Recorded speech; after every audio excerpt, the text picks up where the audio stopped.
Hello, ഇന്ന് ഞാൻ നിങ്ങൾക്ക് ഒരു കാര്യം എക്സ്പീരിയൻസ് ചെയ്യാമെന്ന് വെച്ചു.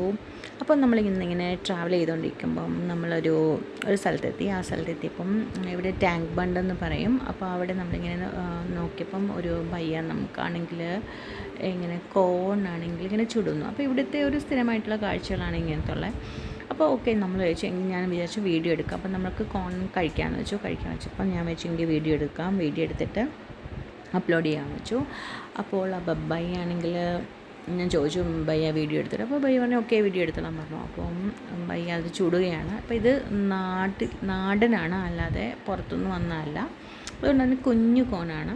അപ്പോൾ ബയ്യ നല്ല വിറകൊക്കെ ഇട്ട് ഇങ്ങനെ ചുട്ടുകൊണ്ടിരിക്കുന്ന സമയത്ത് നല്ല പുകയുണ്ടായിരുന്നു. അപ്പോൾ ഞാനിങ്ങനെ ഇപ്പുറത്തെ സൈഡിലോട്ട് മാറുന്നു. അപ്പോൾ നല്ല ഭംഗിയുണ്ട് ഈ കോണുകളൊക്കെ ഇങ്ങനെ ഇരിക്കുന്നതാണ്. നമ്മുടെ നാട്ടിൽ അങ്ങനെ കണ്ടിട്ടുണ്ടോ? ഇപ്പോൾ ഉണ്ട്, പക്ഷേങ്കിൽ ഇത്രയ്ക്ക് ഇങ്ങനെ ചുട്ട് ഇങ്ങനെ തരുന്നതൊന്നും അത്രയ്ക്ക് കോമണായി വരുന്നില്ല. ഇൻ ഫ്യൂച്ചറിൽ വരുമായിരിക്കും. അപ്പോൾ നല്ല പുകയുണ്ടായിരുന്നു. അപ്പോൾ ഇങ്ങനെ ഇച്ചിരി ടൈം എടുത്തു അത് ചൂടാൻ വേണ്ടിയിട്ട്. പക്ഷേ കുഞ്ഞു കോണുകളാണ്. അപ്പോൾ നമ്മളിങ്ങനെ ചോളം ചുട്ടുകൊണ്ടിരിക്കുകയാണ്. അപ്പോൾ ഞാൻ വിചാരിച്ചു എന്താണ് ഇതിനെ വീഡിയോ എടുക്കാമെന്ന്. ഓക്കെ, അപ്പം നമ്മളിങ്ങനെ വീഡിയോ എടുത്തുകൊണ്ടിരിക്കുകയാണ്. അപ്പോൾ വേറെ ഒരു ബയ്യയുടെ ഒരു ഫ്രണ്ട് വന്നിട്ട് ബയ്യയുടെ അടുത്തു നിന്ന് കുറച്ച് ബയ്യ ചുട്ടുകൊണ്ടിരിക്കുന്ന വിറക് വാങ്ങിച്ചുകൊണ്ട് പോകുന്നുണ്ട്. അപ്പോൾ ഇത് ഏകദേശം ആയി തുടങ്ങിയിട്ടുണ്ട്. അപ്പോൾ അതിൻ്റെ കളറ് മാറി തുടങ്ങിയിട്ടുണ്ട്. പക്ഷേ ഇതാണെങ്കിൽ ഈ കാണുന്ന നമ്മളിത് കാണുമ്പോൾ ഇച്ചിരി സോഫ്റ്റാണെന്ന് തോന്നും, പക്ഷേ അത് അത്ര സോഫ്റ്റല്ല, ഇച്ചിരി ഹാർഡായിരുന്നു. അപ്പോൾ ബയ്യ നന്നായിട്ട് ചുട്ടെടുത്തിട്ട് അപ്പം ഇതിന് ചേർക്കാൻ വേണ്ടി ഒരു മസാല അവിടെ വെച്ചിട്ടുണ്ട്. അതെന്ന് വെച്ചാൽ ലെമണും നാരങ്ങയും ഉപ്പും മുളക് പൊടിയും കൂടെയാണ്. അപ്പോൾ ഇച്ചിരി ചുട്ടെടുക്കാൻ വേണ്ടി ഇച്ചിരി സമയം എടുത്തു. കാരണം ഒരുപാട് തീ പാടില്ലല്ലോ, കനലിലാണല്ലോ അത് ചുട്ടേണ്ടത്.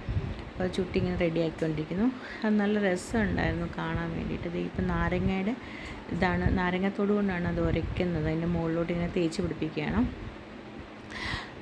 ആ നാരങ്ങയിൽ തന്നെ മുളക് പൊടി ഉപ്പും ചേർന്ന നാരങ്ങയാണ് ഞാനപ്പോൾ ആ പുള്ളി അത് ഉരയ്ക്കുന്നുണ്ടപ്പോൾ ഞാൻ വെച്ചു ഇതിനധികം ടേസ്റ്റ് നാരങ്ങയുടെ ഉപ്പിൻ്റെ മുളകിൻ്റെ ടേസ്റ്റ് ഇങ്ങനെ വരുമെന്ന്. പക്ഷെ നന്നായി വന്നിട്ടുണ്ടായിരുന്നു. ഇച്ചിരി ഹാർഡായിരുന്നു, നല്ല ടേസ്റ്റിനാണ് കഴിച്ചു. അപ്പം നമ്മളത് കഴിഞ്ഞ് ഇങ്ങോട്ട് പോകുമ്പോൾ നോക്കുമ്പോൾ അടുത്ത ആളിവിടെ ഒരു മാങ്ങ ഇങ്ങനെ പൂളിയിട്ട് അതിനകത്ത് ഉപ്പും മുളക് പൊടി ഇട്ട് വെക്കുന്നതാണ്. അപ്പോൾ വിചാരിച്ചു ഓക്കെ എനിക്ക് പിന്നെ അതും കഴിച്ചേക്കാവുന്നു. നല്ല രസമല്ല ഇങ്ങനെ നമ്മളിങ്ങനെ പുറത്ത് പോകുമ്പോൾ വൈകുന്നേരങ്ങളിൽ ഇങ്ങനെയുള്ള റോഡിൽ കാണുന്ന ഭക്ഷണം. ഇത് നല്ല ഹൈജീനിക്കായിട്ടുള്ളതാണ്, നല്ലതായിരുന്നു. ഇച്ചിരി ഒരു സ്വീറ്റ് ഉണ്ടായിരുന്നു. പുളിയൊന്നുമുള്ള മാങ്ങയല്ല, നല്ല മുളക് പൊടിയൊക്കെ ഉപ്പ് ചേർത്തിട്ട്. ഞാനിപ്പോൾ വോയിസ് ഓവർ കൊടുക്കുമ്പോൾ തന്നെ എനിക്ക് നല്ല വായിൽ വെള്ളം വരുന്നു, നല്ല ടേസ്റ്റായിരുന്നു. അപ്പോൾ ഞങ്ങൾ അതും കഴിച്ചു. അപ്പോൾ നല്ല രസമുണ്ടായിരുന്നു. വീഡിയോ ഒന്ന് കണ്ടു നോക്കൂ. ഇഷ്ടപ്പെട്ടെങ്കിൽ ലൈക്ക് ചെയ്യൂ, സബ്സ്ക്രൈബ് ചെയ്യൂ.